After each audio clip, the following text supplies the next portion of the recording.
So the education piece of it is like the most important part of what we do as artistic directors, because our job is really, how do we work with the best artists and move them up? How do we allow them to do their best work? What do we need to take away from the system that is blocking them from doing their best work? Or what do we need to add to the system that will cause them to have to do their best work?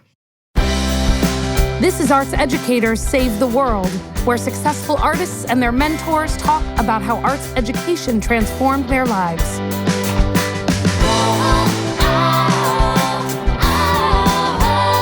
Hey, welcome back to Arts Educators Save the World, a podcast where artists and their mentors talk with us about the impact that arts education has had on both their lives. Hi, Alec. Hi, Erica. It is good to see you on this dreary spring day. I live in Los Angeles. It's never dreary. It's always spring. Go on. Sometimes it's on fire, though. Sorry. And it is never on fire here in lovely, gray, rainy Wisconsin. But enough of that. Today, we have the great privilege of talking with two powerhouse women artistic directors of theater companies across the United States.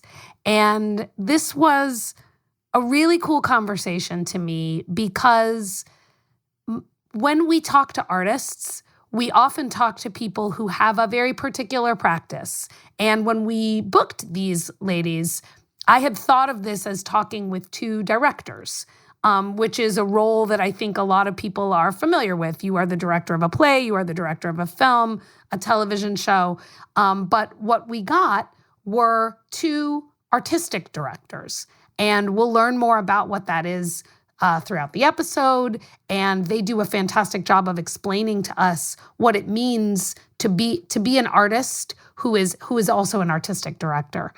And I was thinking that here's a role or a type of role that I'm not sure we've labeled it. I'm not sure we've mentioned it, but a job in the world like artistic director, and maybe a little bit like your job. I don't know, where being a mentor to other people who want to do what you do is inherent in the job, which is not necessarily true for.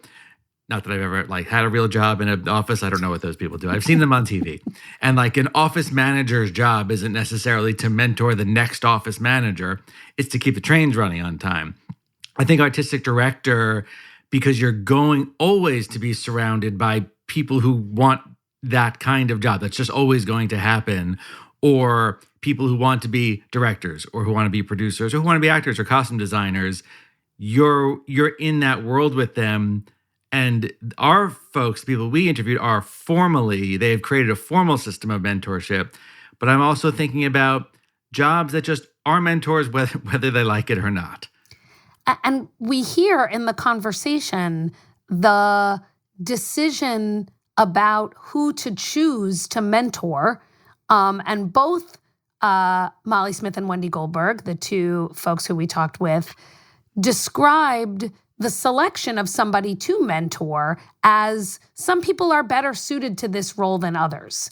And so I think there is some inherent quality of mentorship that is a recognizable trait that folks bring others into the conversation with. Oh, you seem like a person who would be able to mentor others. And that quality is part of what makes you a good mentee, which seems a little bit circular, but, they even discussed, there are some people who are great directors who you would never bring under your wing in that way because they don't have the inclination toward future generosity to others, right? It's a little circle of lifey, I think. It's a Christopher Nolan, MC Escher version of mentorship. It just keeps twisting in on itself. And right, that you're not just as the artistic director,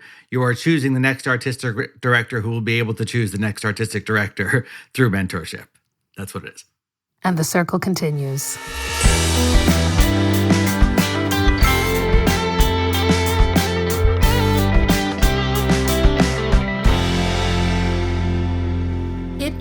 my absolute honor to introduce artist, educator, entrepreneur, tennis player, Wendy Goldberg.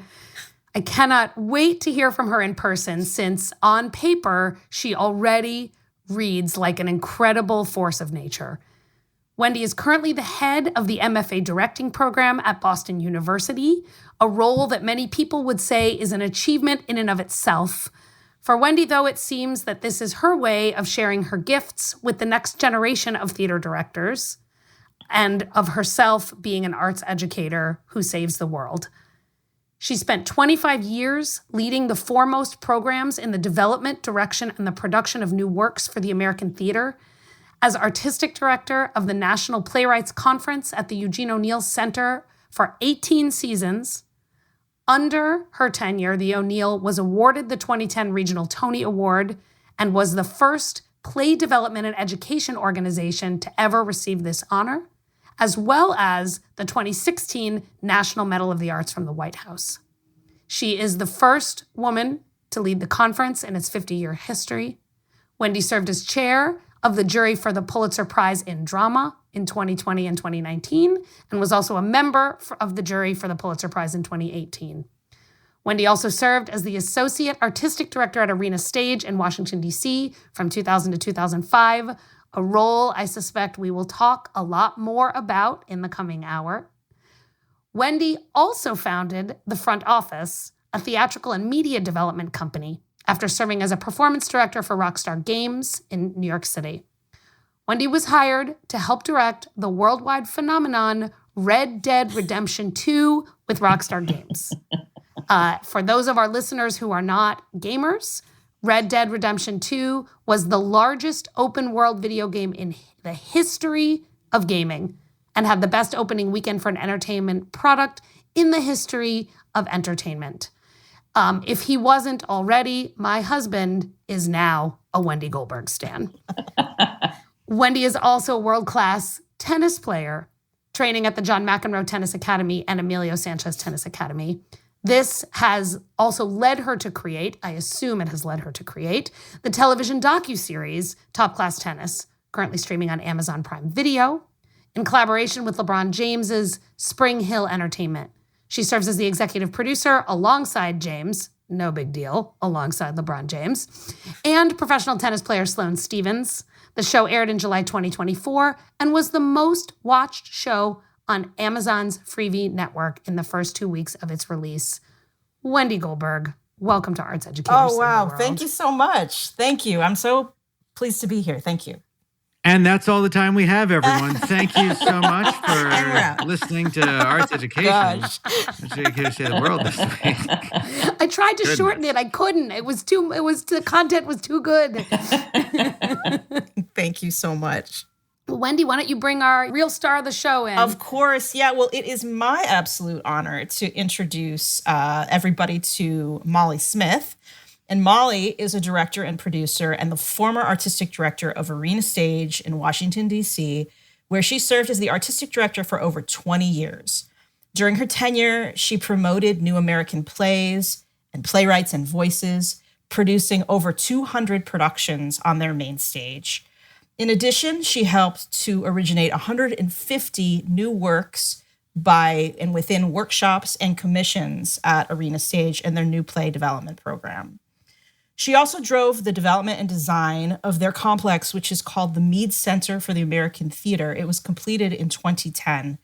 The project included renovations of the 2 existing theaters. With this, Arena became the largest regional theater in Washington and second to the Kennedy Center. Before her time at Arena, Molly founded Perseverance Theater in her hometown of Juneau, Alaska, soon after completing her master's in theater at American University. She led that theater company as artistic director until 1998. In addition to building audience and community through established works, and she also directed several world premieres of new works by rising American playwrights, including fostering the career of writers like Pulitzer Prize winner Paula Vogel, which she premiered her play, How I Learned to Drive, at Perseverance Theater. Molly has directed multiple productions all over the country as well as internationally at the Shaw Festival and the Tarragon Theatre in Canada, among many others. And she was my mentor and colleague, helping to foster the next generation of theater leadership. I started as her intern at Arena Stage in her first season in 1998. So I'm thrilled to be able to be in conversation with Molly and welcome her to the podcast. Thanks, Wendy. Yeah, I always like to start by asking you both to reflect on the first time you remember working together and to tell us the story of your first memory of working together. And even if it's not the same memory, that is in fact sometimes really generative. So let's start there. Okay, so for me, I was actually just coming out of graduate school at UCLA, and I was really, really interested in trying to find an environment where there was a leader who was really changing the culture of an organization and changing something in a big, big way. And I had read about Molly in a New York Times article that she was coming from this smaller theater in Alaska. She was taking over this big old regional theater in Washington, D.C. that had this focus for many, many years, all of its time, on kind of world theater. And she came in with this really bold vision and said, I want to transform the mission and really focus on American plays and playwrights here in the nation's capital. And what that meant immediately for the theater company was that it became a kind of a contemporary theater company, and there needed to be writing generated and new writing generated and supported at the company. And so all of those things I was super interested in sort of being a part of. I was interested in working with living playwrights, but I was really also just interested in this change and how can you take a space and a community that had been so focused on one thing and sort of change it and see who comes along for the ride and who falls out and all of that. So I remember actually for me, my very first meeting with Molly she was opening a play. It was her opening night of How I Learned to Drive. We mentioned Paula's play at Trinity Rep. And I always sort of felt like, for me, immediately, somebody like Paula, somebody like Molly were really heroes, were people that I wanted the opportunity to kind of collaborate with and learn from. And they always made me feel like a peer. They always, from the get-go, I mean, that was her opening night, and I mean, I think that even now I would be hard pressed to say I can meet with somebody on my opening night who might be my assistant or my intern or something. It's just, so much coming at you, so emotional and all of that. And I just always felt like Molly then introduced me to Paula Vogel because Paula was going to be writing a play for Arena, a commission for Arena. And so she was in residence. And that became kind of my main job during the first year, was to sort of try to, Paula's not one to be wrangled, but to try to kind of wrangle Paula and see if we could get some of this commission written. And both Molly and Paula, for me, really were just kind of incredibly formative, because not only did they treat me like a peer from the beginning, they showed me the idea of that artists are where they're at, like wherever they're at in that moment, that's where they're at, and you need to meet them where they are and try to support what they're working on and what they're doing. And for Paula, I think writing that commission at that time was difficult because she was coming off of this incredible ride for the Pulitzer. She had just won it for How I Learned to Drive. And it was clear that like the commission that was happening with Arena was probably not exactly where her heart was. And Molly sort of always knew that. And she wasn't sure in the moment, but she knew because she had been through a similar experience with her at Perseverance. And I think for me, like just the idea that these women who were so esteemed in their career, so far along in their career, would sort of take a 24-year-old and just say, hey, we're interested in what you're interested in. We're going to show you a path.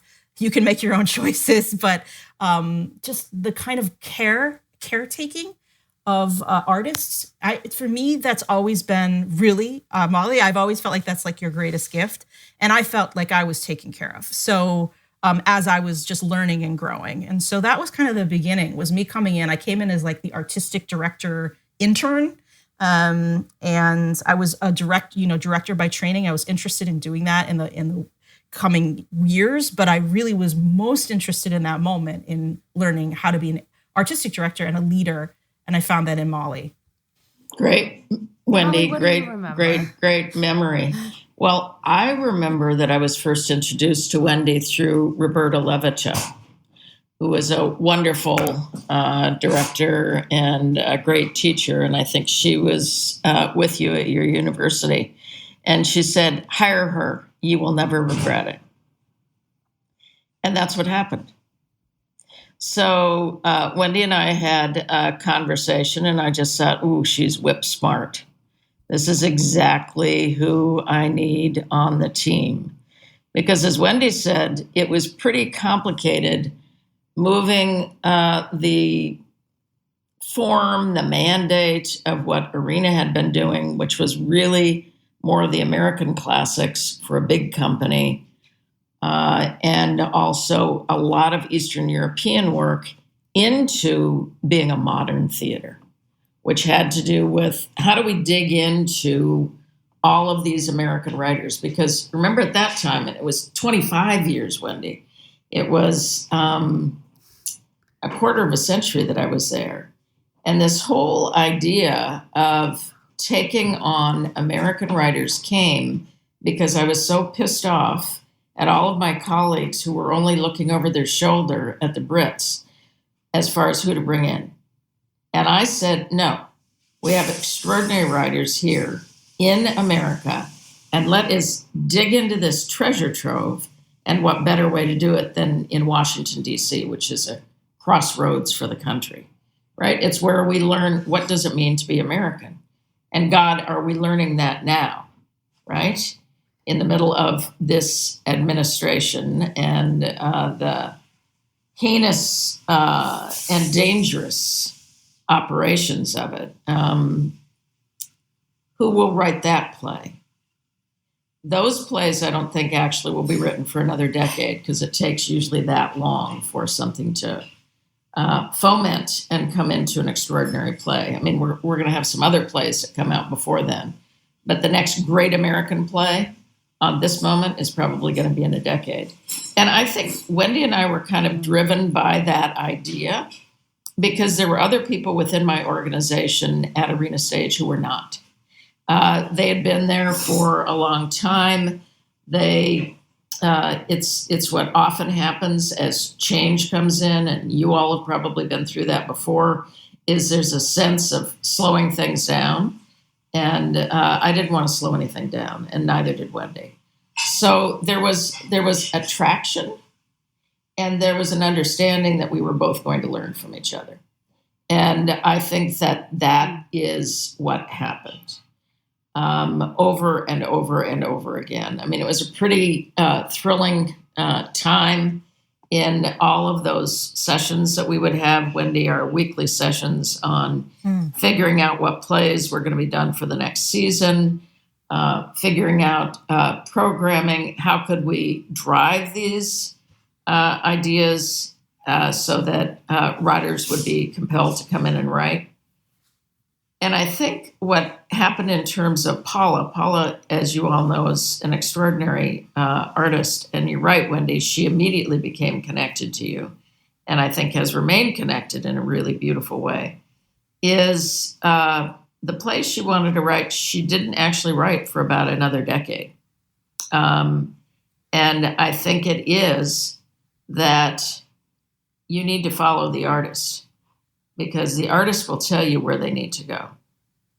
If you push somebody, and we all have to push people, right? You can see how far they might go, but if at a certain point they're going in an absolutely opposite direction, one needs to allow that to happen and just say Godspeed.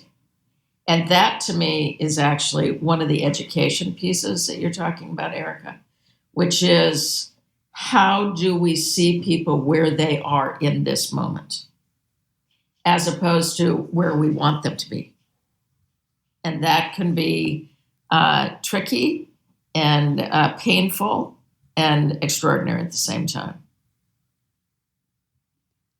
That for me, Molly, is built on one of the kind of foundational learning theories that's known as constructivism, which is the idea that all knowledge is built on existing knowledge. So, as teachers, we used to have this, what we would call blank slate theory of knowledge, right? Kids come in, they're empty vessels, teacher's job, pour the knowledge in, fills up the cup, you've learned the thing, right? But we know now that, in fact, knowledge is actually works more like a puzzle or a sticky web rather than, a metaphor of pouring something in brand new. And that you need to find the places on the web for new things to stick to. And that's how all good teaching should work. And what I hear you saying is that, that has been your approach to working with artists is kind of finding their sticky web rather than saying, you have nothing and we're gonna give you the whole cloth what it is you need to make something with. Right. I think very much so. That's great. That's very Also, cool. Can I just say, it just seems, again, we keep on hearing on this show these sort of quiet little revolutionary statements where you, from your experience, to you, it's obvious this is how one works, and then put it into an educational setting. Imagine a teacher whose vision was, well, if a student goes over here to a place you didn't expect it to go, we should say, great, tell me more, rather than, no, we're over here right now. And that's everything, right, Erica? That trying to flick that switch to a yes and is the hardest thing. Mm-hmm. You've both already started to talk about this, but I think a lot of our listeners know what a director is, know what a director of a play is, but a lot of what you're talking about actually as a role is being, you've used the phrase artistic director.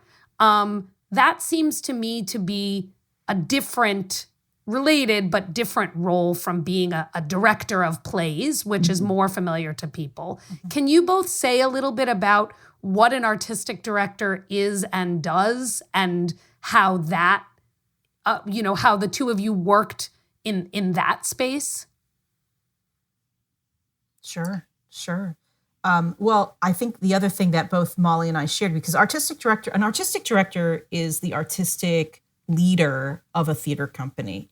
Typically it is a director, but oftentimes it can be an artistic producer who also works in tandem with different models exist, but also works in tandem with somebody who is overseeing kind of the fiscal health of the organization, whether that's an executive director, a managing director, whatever that title may be. So I personally have always felt like the best partnerships are when it's kind of a shared responsibility to look at the artistic vision and the money together. And that's kind of where I came from. With Arena was similar in that kind of structure.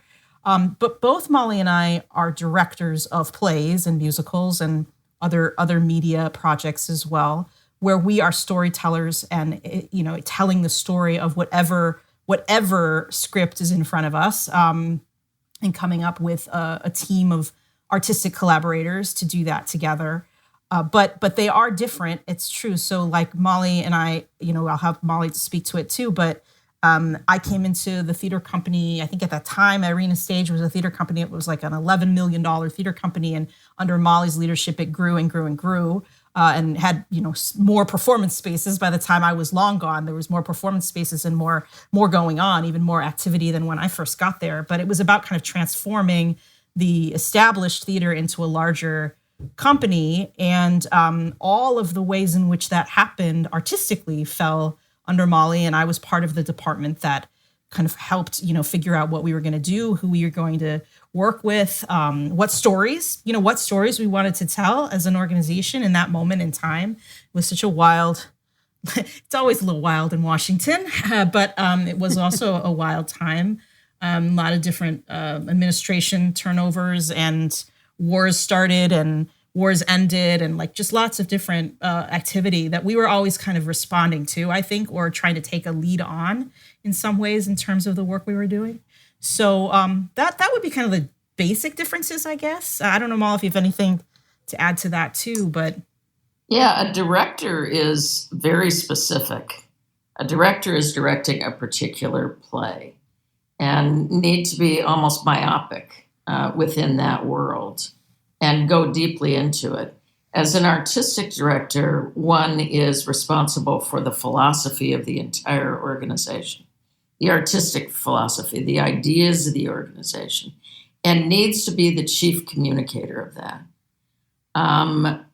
The artistic director also makes decisions not just on productions, but on all the artists that work on the productions, on all the programming that you do, not just artistically, but also within community engagement or the education department.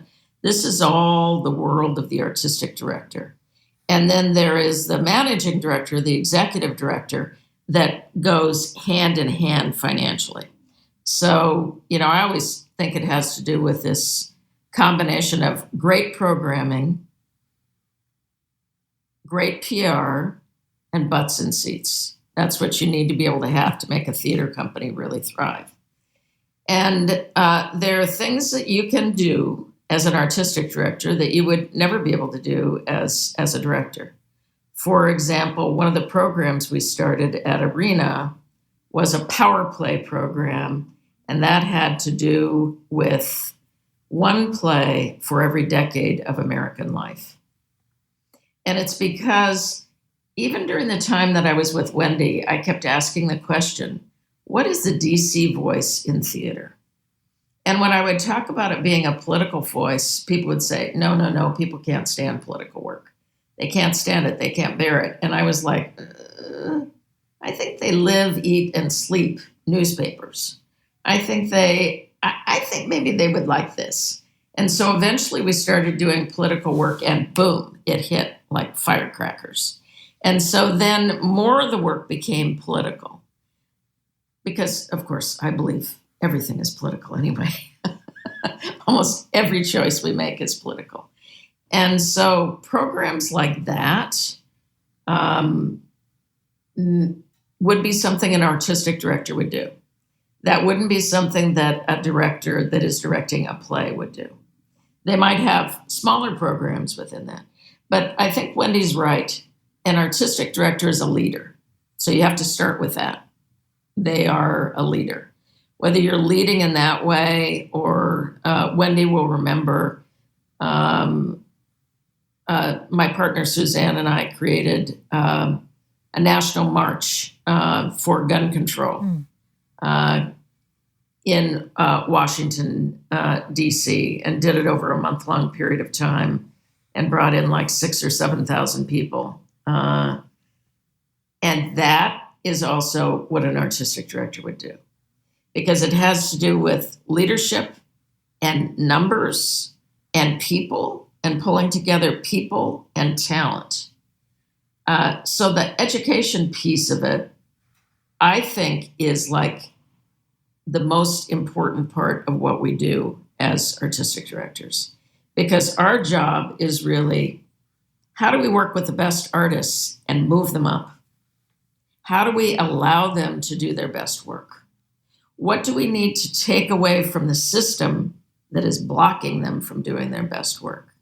Or what do we need to add to the system that will cause them to have to do their best work? So it can be something as simple as, I can't have people running around outside my rehearsal hall. It's too noisy, right? It's blocking my concentration. 2, if I don't have a huge swimming pool, I will never be able to do this play. So you were always working on what do we need to do the best thing for the artist? Did you have Mary Zimmerman in your space? Is that? Oh no, absolutely. But we had, I think we've had 4 swimming pools at Arena, so there've been 4 different directors. It's so funny because I'm at Boston University right now. We're kind of talking through, every time you want water, I'm just thinking I have a big meeting about water on stage, coming up, because you can't really, if you do that, if you invest it and figure out how to do it, you really can't do anything else. So you need to make sure you're doing it, that you understand that as you go into it. So funny. No, you're right.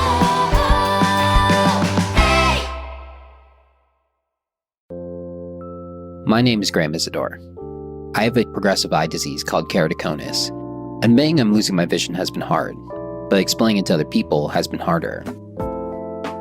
Lately, I've been trying to talk about it. Short-sighted is an attempt to explain what vision loss feels like by exploring how it sounds. By sharing my story, we get into all the things you don't see about hidden disabilities. Short-sighted from CBC's Personally, available now.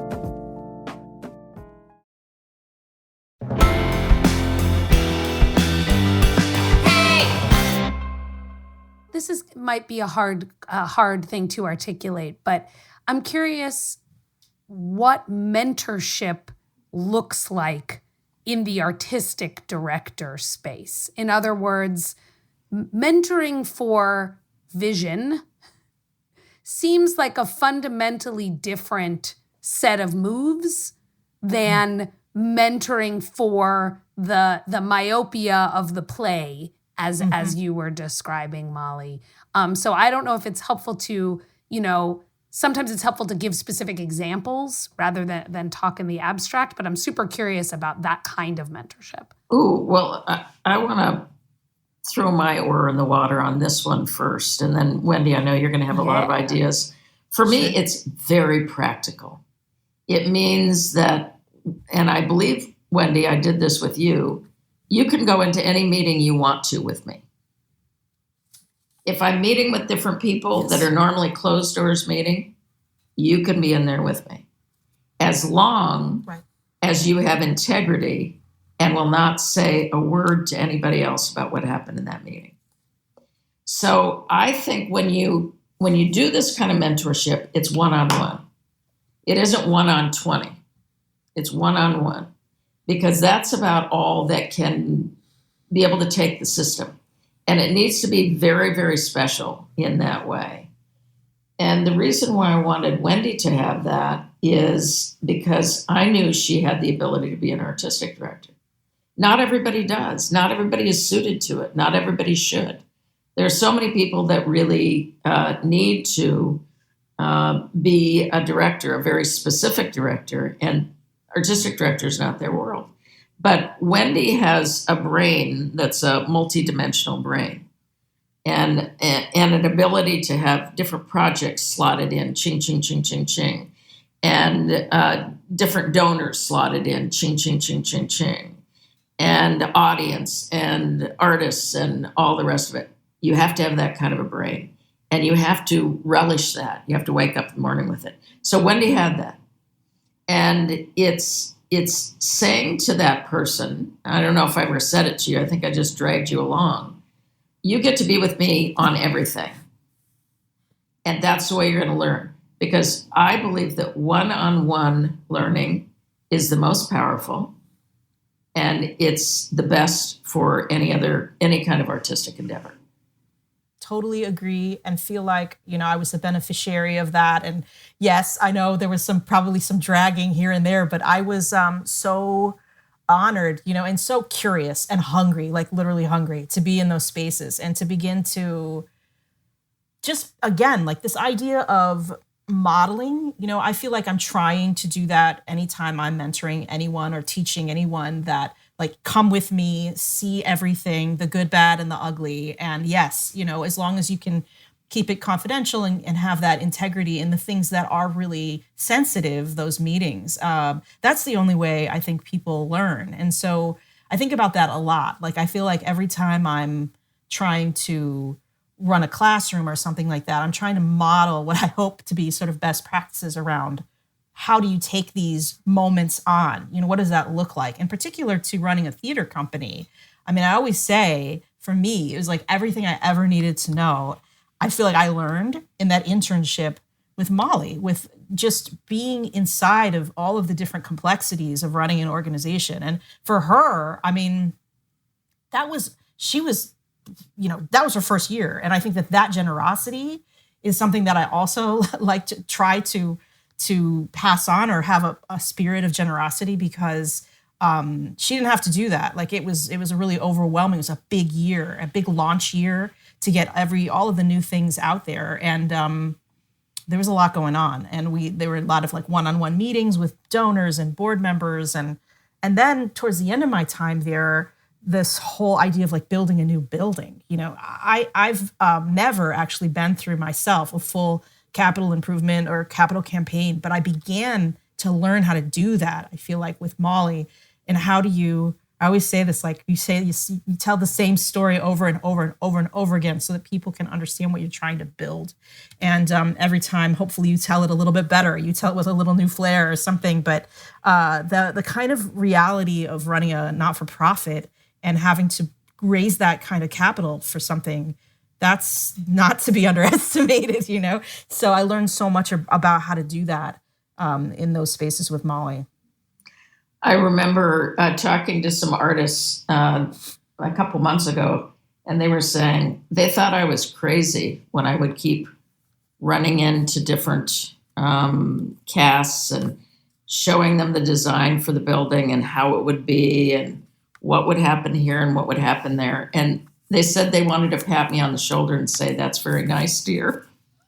And they said they couldn't believe when we actually did it. And I said, "How could you have doubted?" And they said, "Because nobody does that."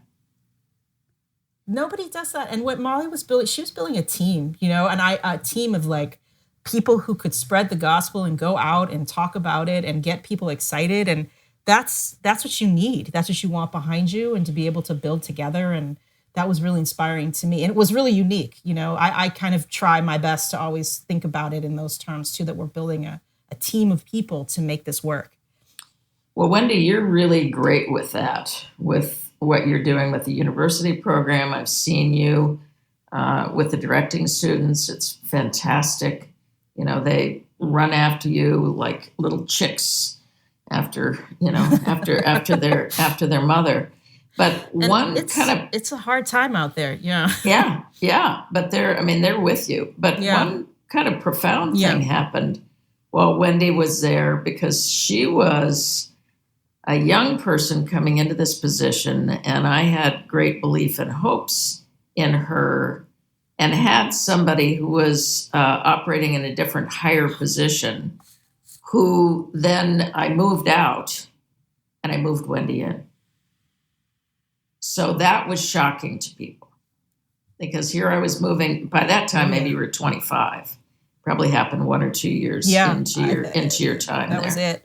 and it was just trick or treat. You're in the fleet. Now you're going to take on this big new role. And she took it on with a lot of style and ability. So we went through all the things we're talking about. It feels like, and everything was good, and then we did this, and then we did that. Not the case at all.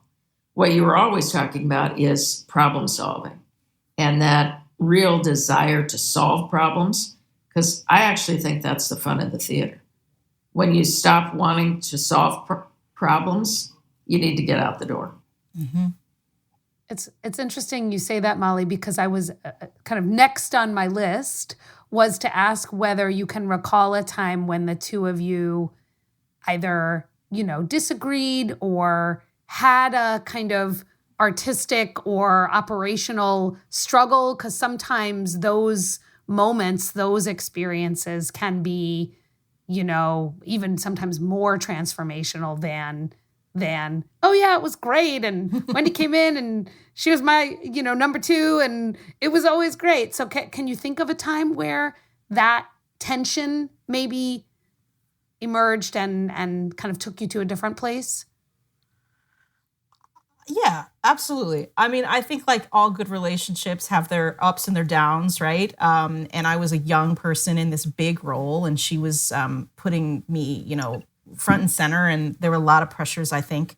I do think that like something that I didn't really recognize in myself that I think Molly saw, you know, yeah, sometimes. So what also happened that first year for me was that in that role was that I ended up getting a huge directing opportunity at Arena, which wasn't originally part of the gig. Like it wasn't part of what we were talking about me coming in and doing. I was going to work in the new plays and work with Molly and this and that. But there was like a kind of a shuffle of directors, and I came in and directed this like massive production as part of the 50th anniversary of the theater. It was a revival of K2, which had been the theater had done it, you know, in the early 80s, and it ended up, the scenic design was by the great legendary, may he rest in peace, Ming Cho Lee, of a mountain of K2, like a literal mountain built on stage, and it won a Tony Award for scenic design when the production moved to New York.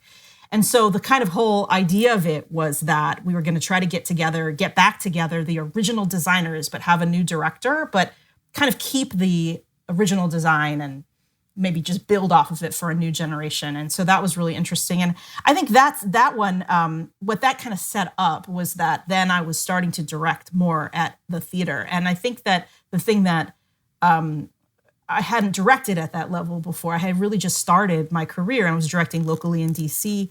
And those are some big shows. So I remember I think we would get into sort of the preview period, not so much on K2. K2 was wild. But, you know, if I kind of think like a couple seasons down the line, we would get into the preview period, which is when the audience comes in, but you're still working, you're still doing daytime rehearsals, you're tinkering and I think like I would sort of run out of gas, frankly, half the time. And Molly would be like, you know, you're running out of gas. You need to work. Like this is when you get this input from the audience, and you need to then take that in, process it, and make the necessary changes in the room to then have the show be stronger on stage at night.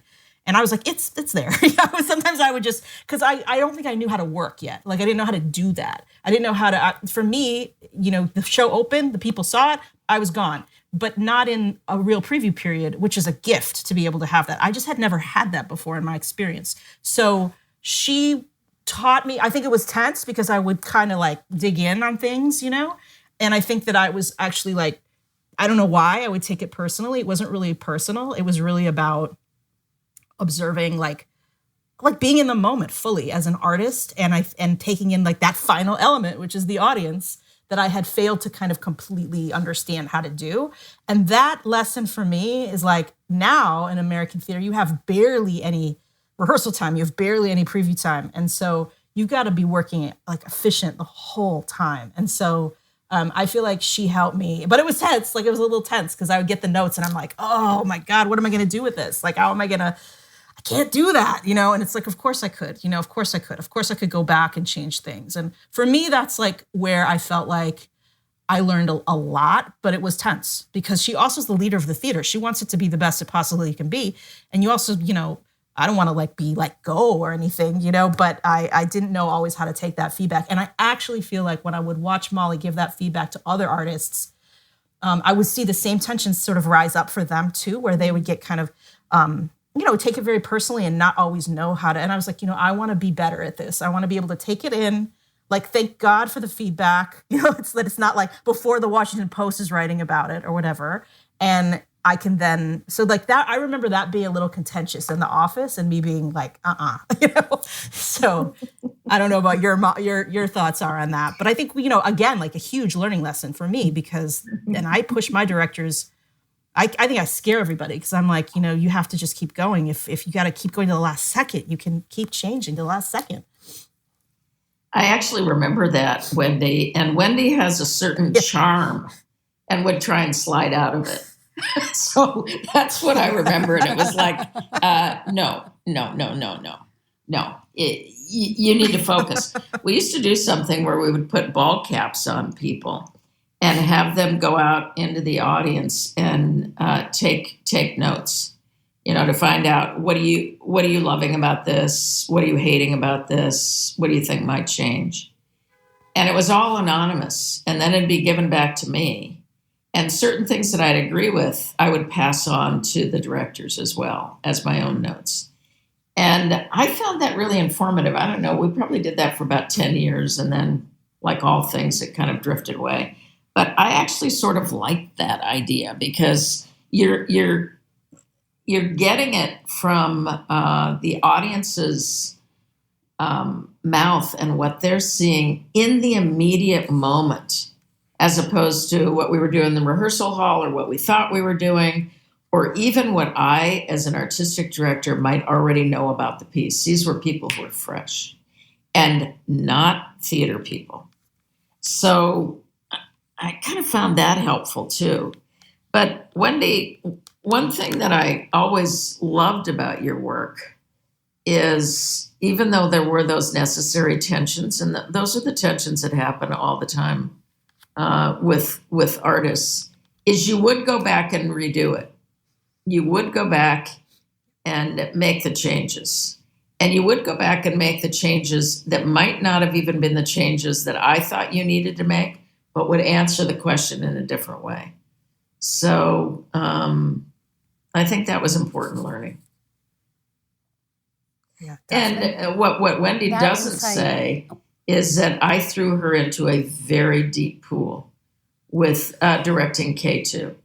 Because the director, very important director. Literally. Oh, no, not in that one. I was going to ask, are we back to the pool on stage? Oh. We're back to Mary No, Zimmerman's but pool. the floor was dropped and fogged. There was like no floor on this one. Yeah. And it was, the director dropped out 3 weeks to a month before the show was supposed to go into rehearsal of a big show like K2. And I just sat down with Wendy and just said, I think you can do this. Are you open to it? And Wendy, of course, always ready to take on a challenge, biggest break, just said, yeah. And I thought, okay. Biggest break.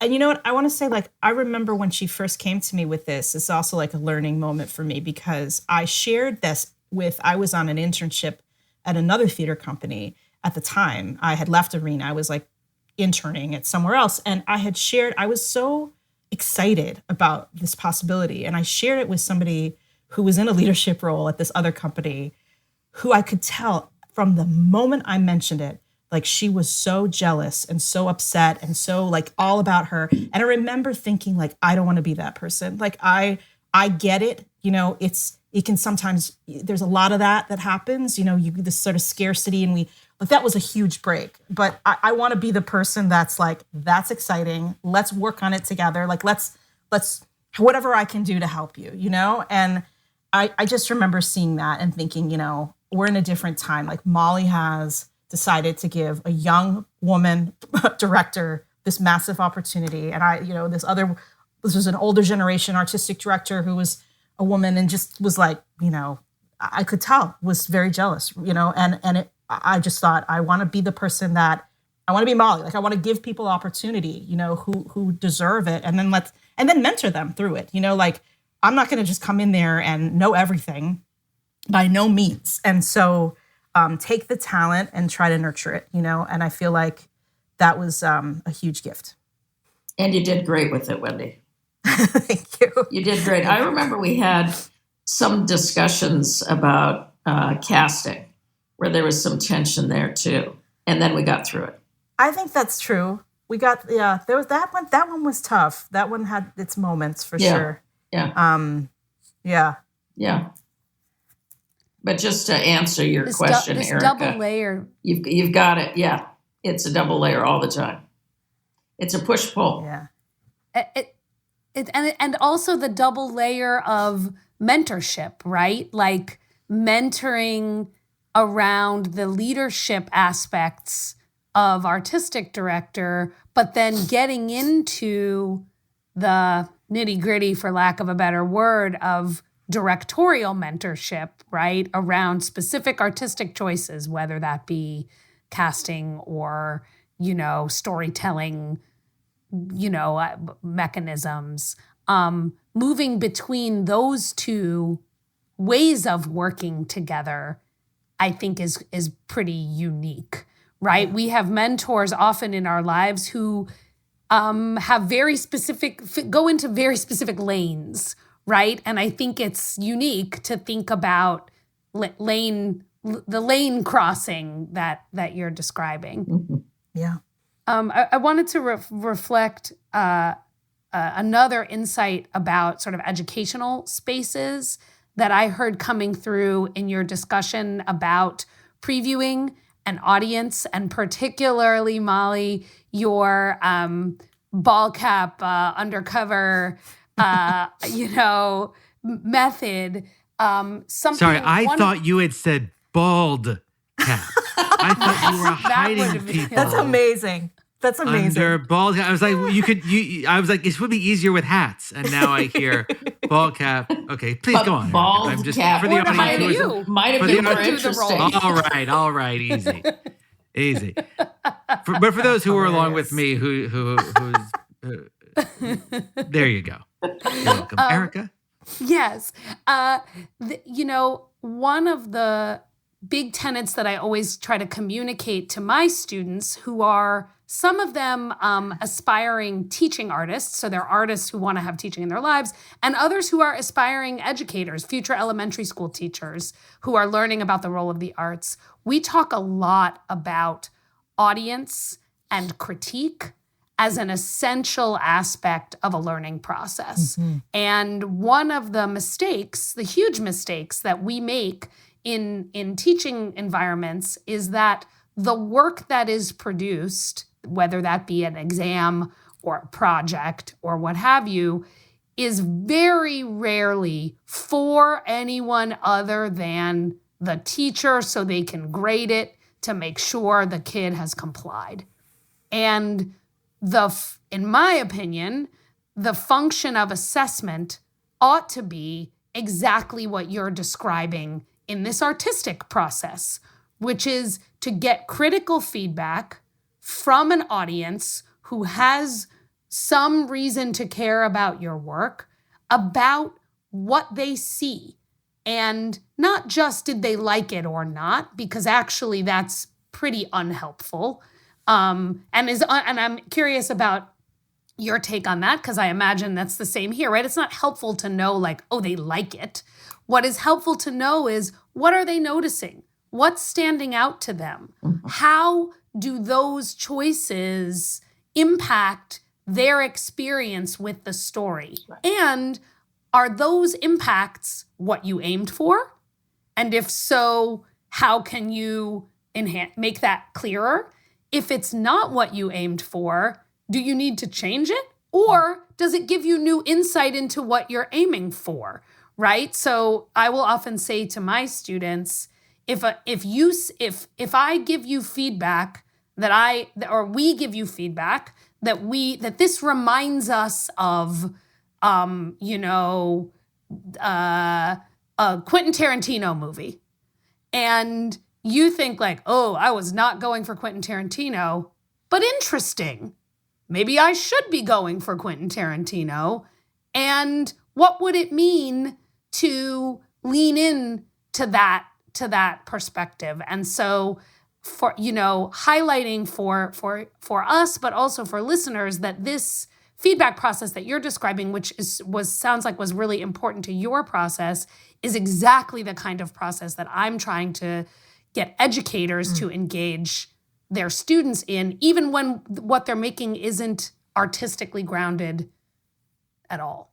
Yeah, I love that. Those questions, what are you curious about? What are you confused by? Takes it away from the, did you like it or dislike it? Which, what is that? It's a thumbs up or thumbs down. That doesn't really help anybody. But then I would also ask, what did you adore about this? And what did you hate? Mm-hmm. So, yeah, you kind of had a range of questions there. And I could choose to use whatever made the most sense for that particular artist. Or not use it. Just put it in my back pocket and say, okay, that's not helpful. That's not helpful at this point.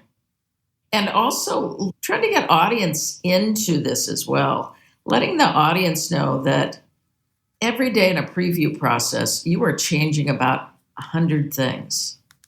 From the detail of how long a lighting cue happens to, cutting lines from the play, to changing a costume, to really formulating a relationship on stage into something that you're building toward a PowerPoint that you hadn't had before.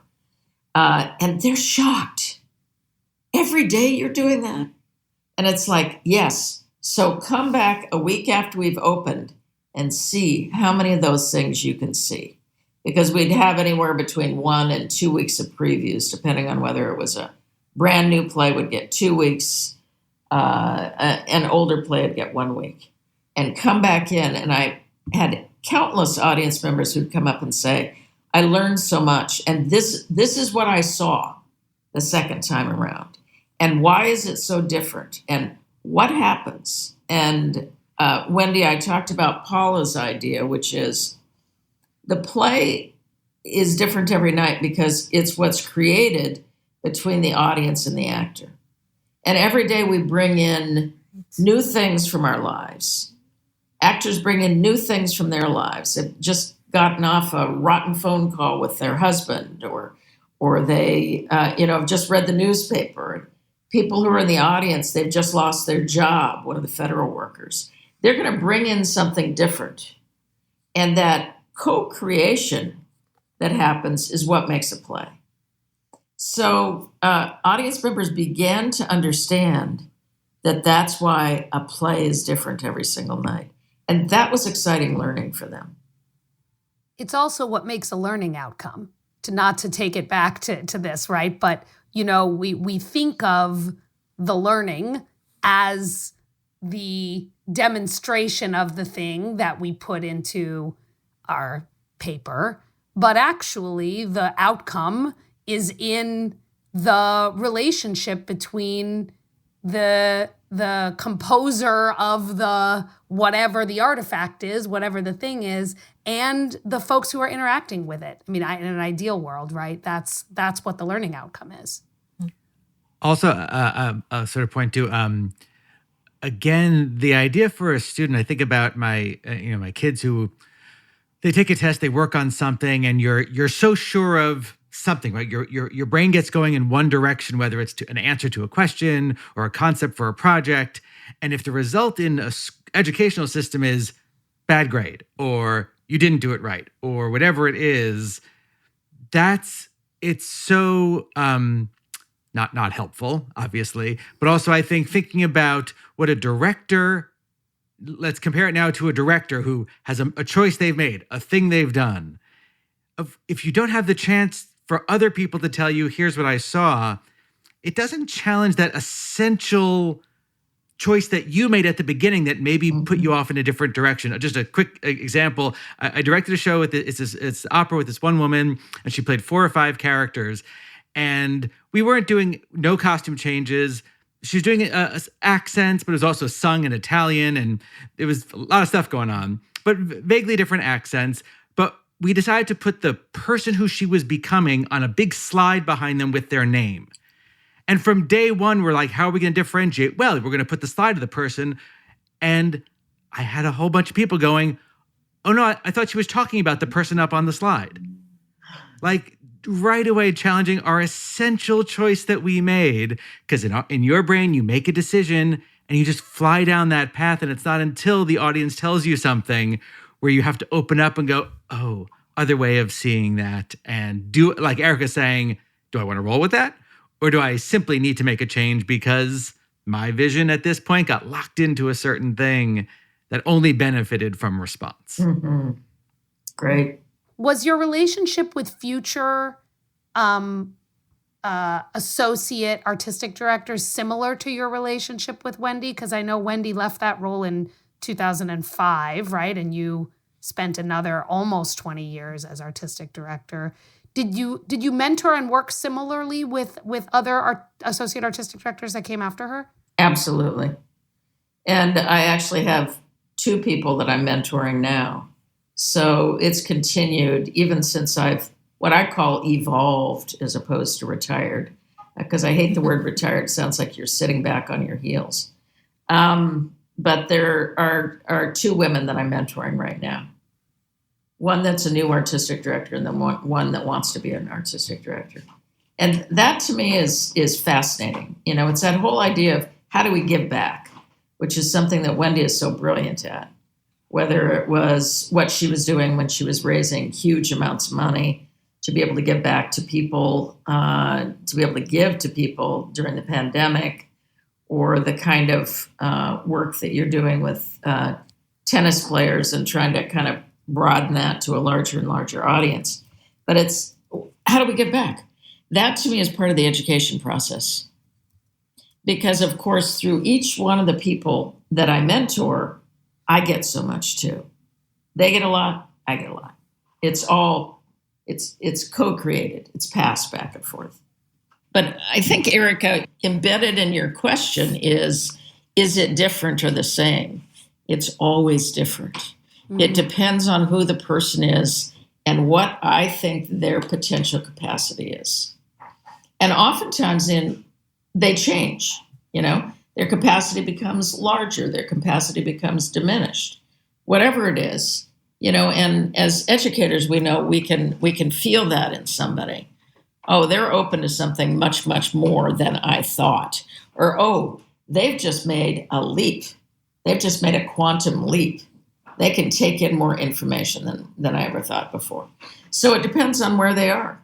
One young woman I followed from her being an actor to a literary person to a director to wanting to be an artistic director, and helping her through that whole process until finally she got the artistic director position after trying for like 20 different positions, and now is in that position and doing really well. But we continue to talk every couple of weeks.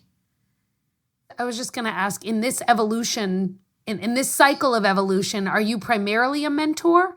Is that mostly how you spend your artistic time these days? Oh, see, I always thought that I wanted to throw pots. And so I thought I had thrown pots when I was 19 years old at the University of Alaska in Fairbanks. And so I always had this longing to go to a pottery studio. So about a year and a half before I evolved and left Arena, I went to a pottery studio here and sat down in front of a wheel and realized I fucking knew absolutely nothing about throwing a pot. So it had all been in my mind, and excuse the French, but it was like, oh my God. Anyway, so that has become a real passion for me. So I'm learning that, and in learning it, I'm able to take it in the same way that I would take directing a play. It takes about 4 to 6 weeks to actually complete a pot.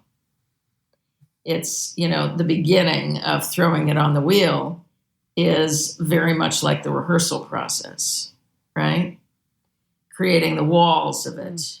What happens when you take it to the next process, which is the bisque firing?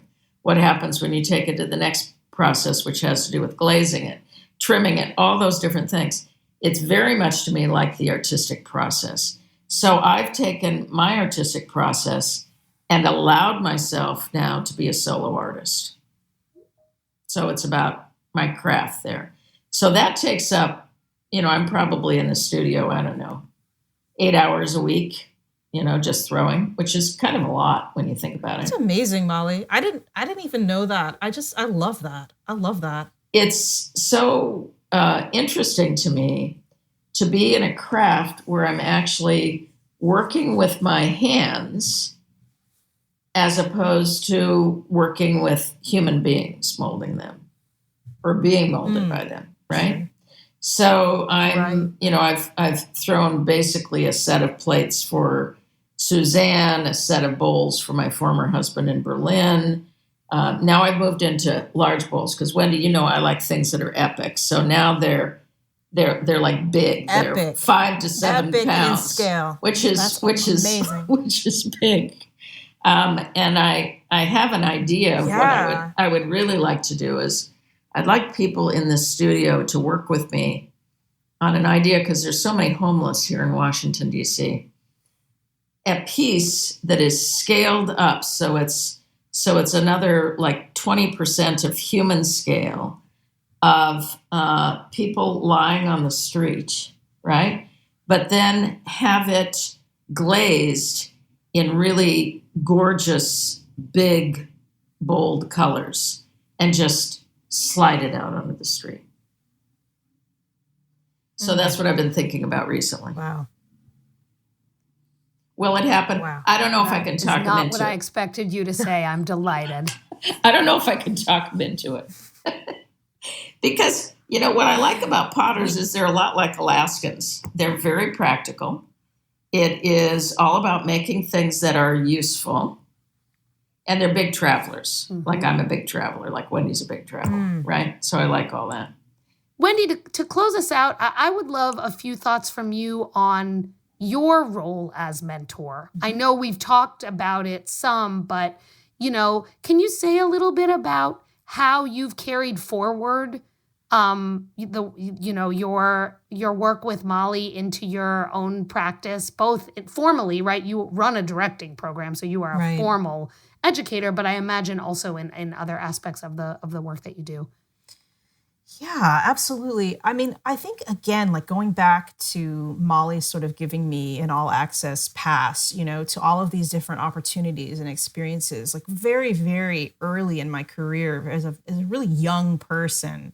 I think as I continue to kind of grow and learn and take in all of that information, I wanted to find a space to be able to kind of give some of that back, to whether it be that I'm, literally modeling in the same way Molly would by having, people, mentees come along with me on different meetings and all that, but really like what could be some of the spaces that I could share some of this learning and be able to help emerging directors and specifically emerging directors. And one of the things that happened for me when I was at the O'Neill was like we had been, taking care of playwrights for over 50 years and really nurturing the new voices. And there are very few programs that were nurturing emerging theater directors. In fact, the same programs that were doing that existed from when I started. And so ended up creating a program at the O'Neill, which I think kind of extended my life there for a little while, because I did feel like I just wanted to do something different and new, and it had kind of a routine to it, the way that it would go. And so we started this thing called the National Directors Fellowship, which was a kind of mentor program with some partnership organizations that believed in directors and believed in telling new stories, like the National New Play Network and the Kennedy Center, American College Theater Festival, and started sort of creating. And what I realized was there's a huge need for directors to be developed and to be able to learn, these things that like these spaces, there's so few opportunities to get this information, I think, early in at any point in your career.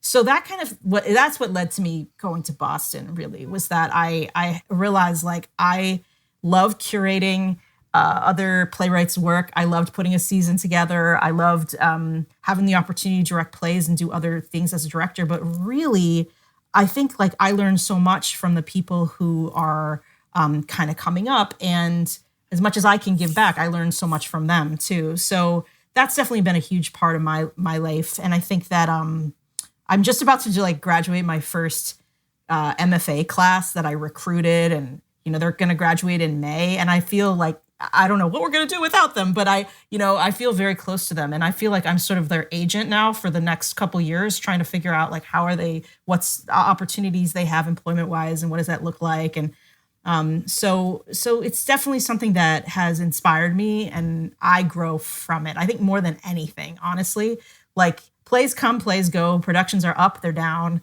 But these relationships are the things that I think sustain us as people and as humans and as artists.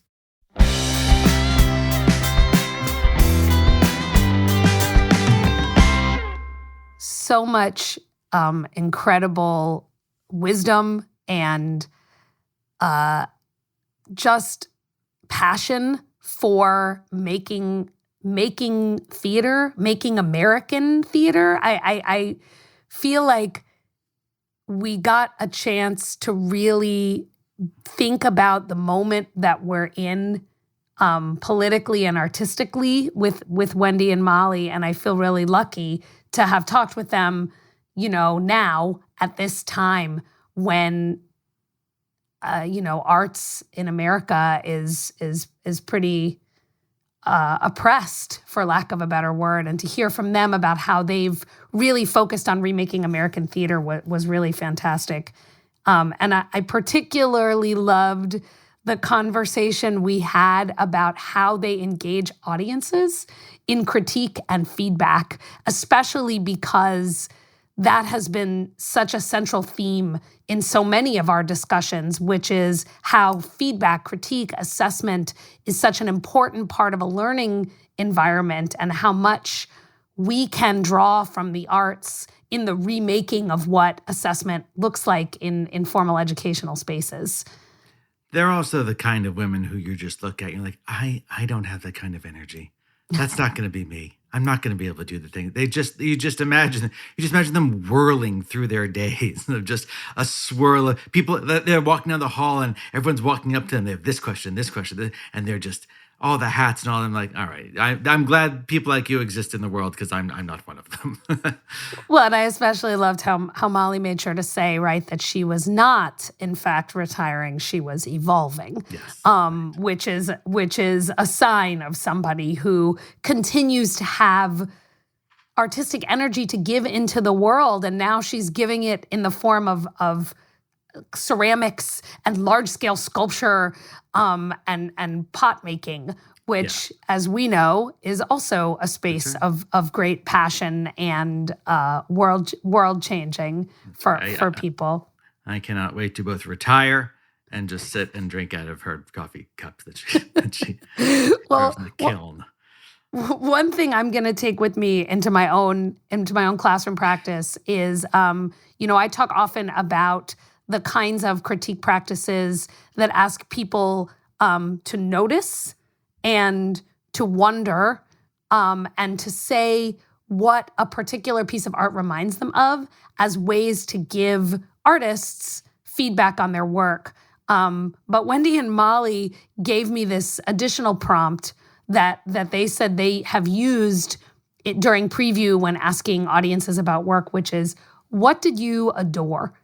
And that question really, it gave me the feels, because it injects joy into critique and into feedback in a way that I think could be very helpful in student-facing work, which is to highlight aspects of a piece of work that somebody adores, which can be really motivating and give students the reason to press forward with their work. Oh, someone adored this choice that I made, or this joke, or even this turn of phrase in an essay that I wrote. That some things that you adore can be really great sparks for assessment and improving work.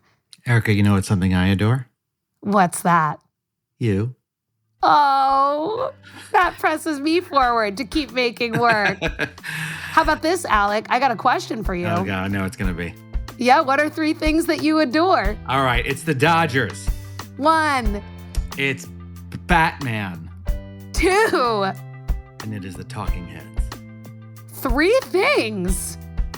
Those are excellent 3 things. And me is 4. And 4, and you is Erica. Ooh, and thanks. 4 and you is Erica. That's right. Listeners, you could take those words, cut them up on a piece of paper, and form them into a sentence as you'd like. But basically what they all come down to is that I'm delightful and Alec adores me. So, use that in whatever grammatical way you see fit. Sustained. Erica, what are 3 ways that people can interact with this show in some way? Yep, we would love for you to like and subscribe to our podcast anywhere you get your podcasts. It really, really helps for people to see our show when we get 5-star ratings and pop to the top of people's podcast feeds. 1. Feel free to also comment within those feeds so that folks can see what it is you adore about our podcast. 2. And if you would like to write to us directly, if you have suggestions for guests, if you yourself would like to be a guest on our show, please feel free to write us at artseducatorspodcast@gmail.com. We are open and accepting suggestions. 3 things. That's 3 things. Hey, that's 3 things. Onward together, friends. Arts Educators Save the World is hosted by Erica Rosenfeld Halverson and produced and co-hosted by me, Alec Lev. Our executive producer is Doug Matica, and our audio producer is Justin Asher. Special thanks to our collaborators, the brilliant and talented Kate Baldwin, and our great friends at Story Pirate Studios, Lee Overtree, Benjamin Salka, and Amy Fiore. Original music is by Dan Lipton, and our artwork is by Lyra Evans. Check out our website designed by Cole Locasio at www.artseducatorspodcast.com. We're on Instagram at Arts Educators Podcast, and you can write to us with your questions and comments at contact@artseducatorspodcast.com. You can also find us at a place called YouTube. And wherever you're listening, please remember to subscribe, rate, and review. It really helps the show. We're proud to be sponsored in part by the University of Wisconsin-Madison and the Gibb Faculty Fellowship. Arts Educators Save the World was created by Erica Rosenfeld Halverson and Alec Lev.